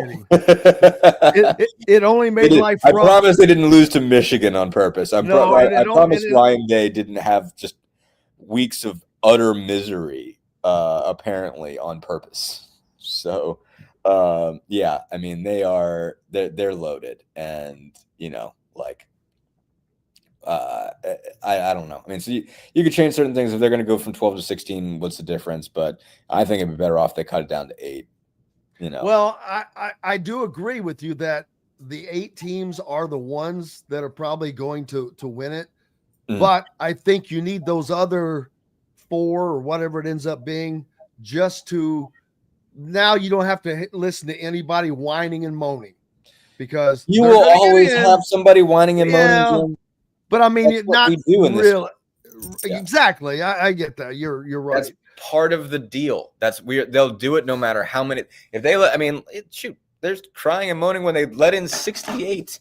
There's just no crying in baseball, is all. There's crying in baseball. There's plenty of crying in all of it. They're going to, but real quick on that. I mean, like, if they go to 16 and there's an SEC team that is let out, like the SEC is going to want that team to be in. The SEC was going to complain about whatever team didn't get in, no matter what happened. If Alabama would have got the last spot, they would have said South Carolina, Ole Miss deserved to be in. And if somehow, 2 of those 3 got in, they'd complain about the other one. I'm going to be it's going to be interesting next year to see what the moaning and complaining is when you can stop and go, remember last year when you said Alabama deserved in and South Carolina deserved to be in and yada, yada. They will not care about that. They will not care. Well, it probably won't. They're going to say, like, who cares what happened in the Outback Bowl? It's not even called the Outback Bowl anymore. Like, who cares? South Carolina lost to Illinois. Like, that matters. None of those games matter. If you'd have put them in the playoff, they'd have been a different team. Guaranteed. Like, they are a little bit chastened by that Alabama lost to Michigan and South Carolina lost to Illinois, but not really. Not really. They're still going to make the case. They're quiet for a little bit. In a month, they'll be making the same case. At any point in time when there's a debate about this again, they are not going to act like Alabama shouldn't have been in. They're not going to act like that. You are correct. What's up next for you, my brother? A lot of nothing this week. Again, they're in Paris. I'm not. And so, they'll play Thursday and Saturday. So we'll be covering that one from television. And, there'll be some other stuff, I think, going on this week, that they'll check in with us from Zoom and whatnot. But but not a lot of Pacers going on. Not a lot to do, a lot for them, less for me over the next week and, basically week and a half and whatnot. And so otherwise, just trying to stay warm. Looking forward to it, and I hope you accomplish that. Appreciate you, Jim. Thank you, my friend. Dustin Dopirak from the Indy Star. Make sure you're giving him a follow, be a subscriber, and keep up with the Pacers through Dustin and all his coverage. He does an incredible job, and we appreciate having him here each and every Monday. Lots more coming up. Appreciate having you here as well. We've got to take our final break. We'll do that and come back with more at the Hard Truth Distilling Company Studios. Andy Moore Honda is Bloomington's #1 Honda dealer for a reason. Buy a new Honda and get a 3-month break from car payments. That's right, no payments for 90 days. That includes the all-new, all-electric Honda Prologue, and you get it for just 0.9% financing. Or the 2024 Honda Ridgeline Black Edition or the Honda Accord LX, both for just 1.9% financing. Get more to your door from AndyMooreHonda.com, Bloomington's #1 Honda dealer and your best place for new and used vehicles. When it comes to apparel and promotions, Freethink has you covered, literally, whether it's 24 or 200 shirts for sports leagues, businesses, or groups. Freethink Apparel and Promotions can also create your very own merchandising store. Freethink Apparel and Promotions did it for Indiana Sports Beat Radio, and they can do it for you. Whether it's screen printing, embroidery, digital printing, promotional products, vehicle wraps, or anything else under the promotional line. See what Freethink Apparel and Promotions can do for you at freethinkapparel.com. Enjoy healthy, delicious meals at home without the hassle with the Fresh Fork. Chef-curated, ready-made meals delivered right to your doorstep. proudly fueling IU athletes and now available to you with a menu that's always fresh and diverse, from hearty proteins to fresh salads. The Fresh Fork empowers you to make better food choices without compromising. Let the Fresh Fork help transform your lifestyle for a healthier way of living today at thefreshforkonline.com. Use promo code RADIO20 and get $20 off your first order. Hungry for something a little different? Well, head to the Rusty Gator Fork and Ale in Bedford, where oceanic flavors meet southern charm with a Cajun flair, like their loaded voodoo fries, gator bites, or jambalaya, and so much more. The Rusty Gator also has live music each Friday and Saturday night with some of the best local and regional artists around. Visit the Rusty Gator Fork and Ale in Bedford and get your Cajun on. Located on 325 acres in beautiful Brown County, Indiana, Hard Truth Distilling Company is the biggest and the best craft distillery around. While Hard Truth is already known for producing internationally awarded whiskeys and spirits like Hard Truth's sour mash bourbons, sweet mash, and hard road ryes, as well as their cinnamon vodka and the always popular toasted coconut rum. Hard Truth Distillery offers so much more. With a full-service restaurant, ATV, and distillery tours, as well as live music, you can spend an entire day at Hard Truth Distillery while making your entire family or group happy. And that's the Hard Truth. Hard Truth products are available across Indiana, as well as many other states. So no matter where you shop, if they don't carry your favorite Hard Truth product, tell them you want the truth, the Hard Truth. Hard Truth Distilling Company encourages you to enjoy all of their products responsibly and to never drink and drive. Welcome back to the Hard Truth Distilling Company's studios on this Arctic Monday. It is cold. Don't go outside if you don't have to. Mercy me. I wish that was the case for me. I have to go out today. I'm not looking forward to it. But, oh well, we appreciate everybody jumping on today and being with us. But tonight, got some more basketball games, I think, in addition to the college football playoff and all that's going on today. Who do you got tonight, by the way? See, Rutgers is at Penn State at 6:30 on Peacock. I bet that'll get nobody's going to be watching anything other than the CFP. Let's see, looking for the Big Ten. Well, one game tonight, luckily. Rutgers at Penn State, two bottom feeders. Nobody cares about them. Nobody's going to be watching that game. We'll just report the score tomorrow, right? Exactly. It is college football playoff night. The ultimate champion, the first playoff champion. Pretty cool, to be honest with you. And Ohio State, the favorite. Ohio State, the expected winner. Ohio State, boy, how much pressure's on Mr. Day? They say he can't win the big one, but of course he has gotten Ohio State into this position to win a national championship. If he does that, all those fans, they'll forget about that Michigan loss pretty quickly. No one wants to lose. They don't like to lose to Michigan at all, but I am pretty confident they would swap that for a national championship any day of the week. So we'll see. Justin says Notre Dame has got to ride that ride the rainbow to the pot of gold. Yeah, we'll see. I lost your comment wherever it went to. Daggone it, it jumped around on me.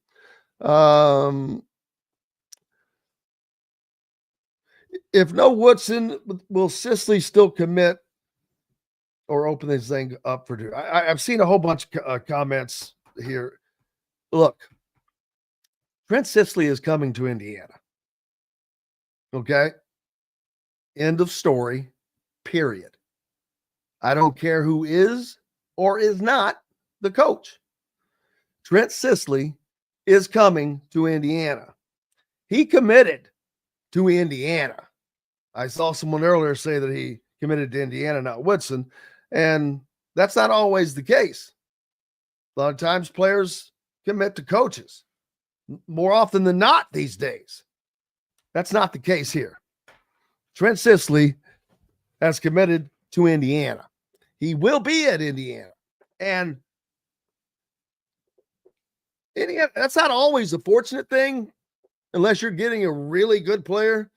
Fortunately for Indiana, they're going to get a really good player here.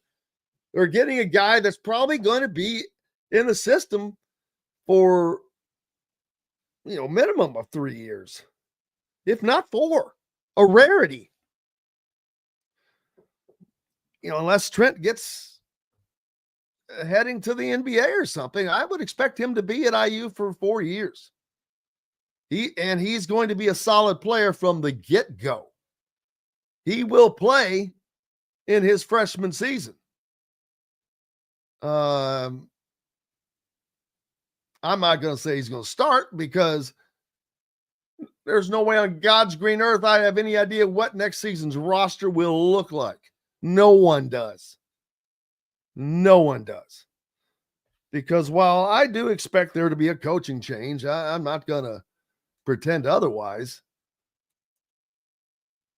Which means if there is a coaching change, I don't know of the players that are currently on the roster.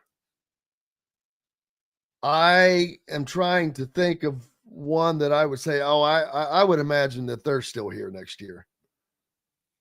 I can't come up with one. I cannot come up with one.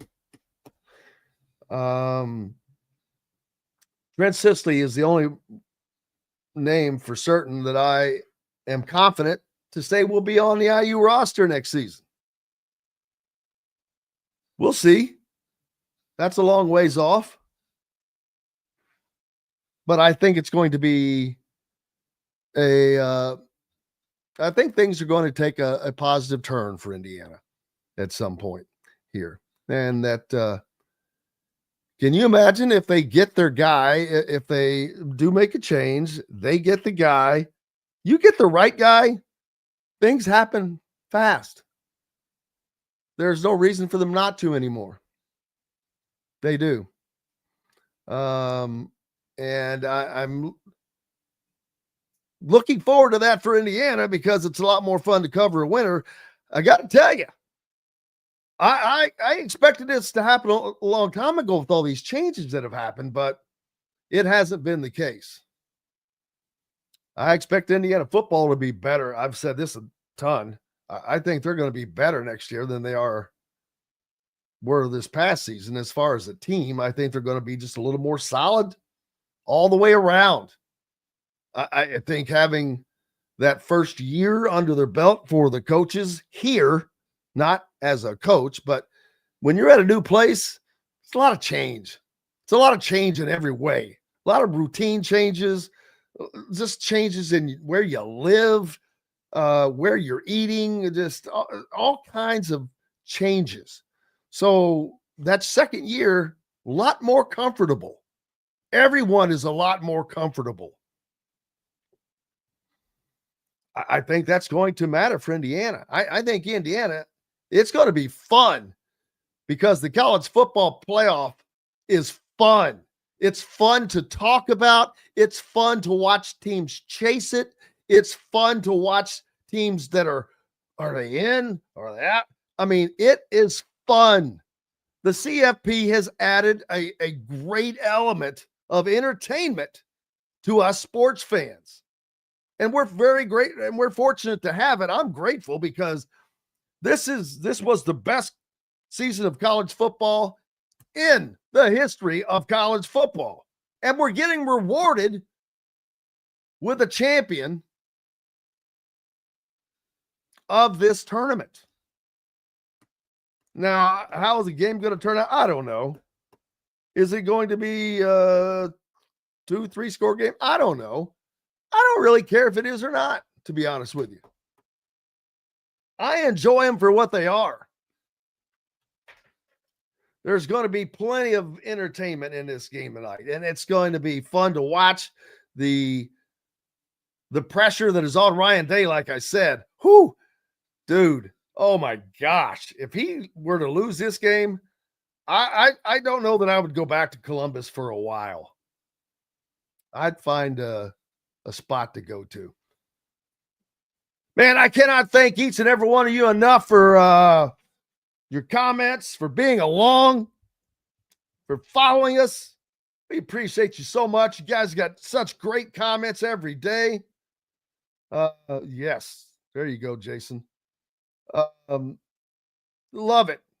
Didn't get to as many today as hoping. We were packed up on guests, but we'll get back to them tomorrow. Just don't forget them and bring them back again.